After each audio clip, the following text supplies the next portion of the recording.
So I've been asked, what is the mindset of a successful entrepreneur? And I was quite chuffed to be asked this question because, to be quite honest, I don't really see myself as being a successful entrepreneur. I mean, I think there are lots of other really successful entrepreneurs out there. The Mark Zuckerbergs, the Elon Musks, the Bezos of this world.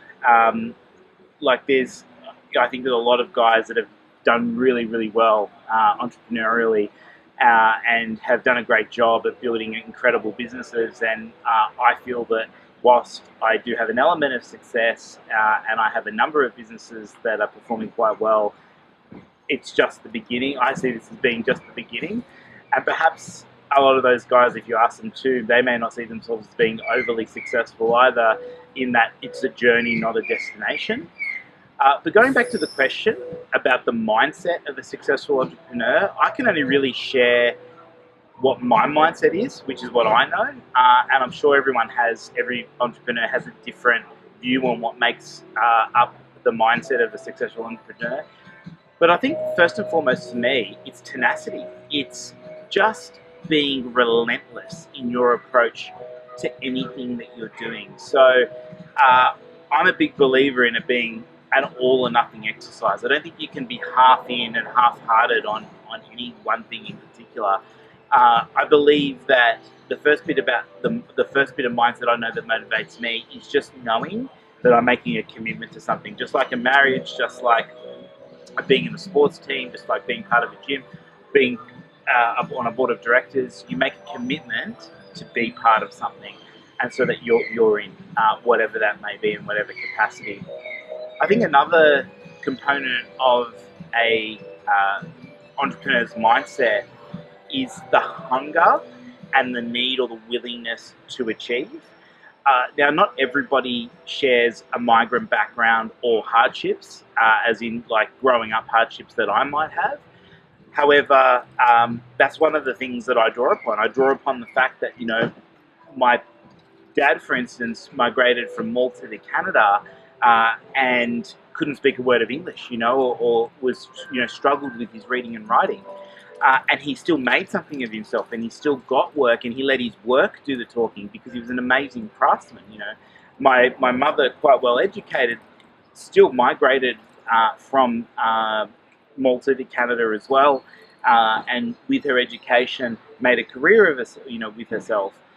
Then from there, coming to Australia was a whole new world, and the Australian culture and Australian dynamics were very different to what they had experienced in both Canada and Malta. However, I drew upon, the fact that I grew up in the western suburbs, and when you come from a single income family, by sort of the age of 14, I was very focused on making my own life for myself, being driven by the fact that I wanted to be able to buy the things that I wanted for me, that I wanted to be able to fund the things that I wanted that I know or couldn't expect my parents to support. And that motivated me. What I didn't realize was that I was learning those skills out of that necessity, out of that hardship, to build something for myself as opposed to relying on somebody else to do it for me. So not having that sense of entitlement, I think, really helps with that mindset. And I think thirdly, and probably most importantly, is the willingness to fail, or is understanding that the biggest risk you take out of all of this is that you can fail dismally, or you can also succeed and reap the rewards at whatever level that might be. And that's something that, again, that I'm very comfortable with, because I guess for example, if you come from nothing, you understand that you've got effectively nothing to lose, and that, I look at some of the simplest days in my life, they were the happiest days in my life, and did some really great things. And I look at my life now, and I'm very grateful and very happy for everything that I have around me, but I'm also very comfortable in the fact that I know I'm not going to win at everything, but there are things I am going to win at. There are things that I am going to do well at, and I'm willing to take that risk for the opportunities that are out there. And that's one thing that I guess that calculated risk, backing myself and my knowledge base, skills base, and my network base, to me, I think there's a lot of value in being prepared to know that not everything's going to work and be prepared to fail. So that the quicker I fail, the quicker you learn, and the quicker I fail, the quicker I learn. And every mistake I make, I learn. So for me, I think they're the three things that contribute to the entrepreneur's mindset. They're the things that resonate and work with me.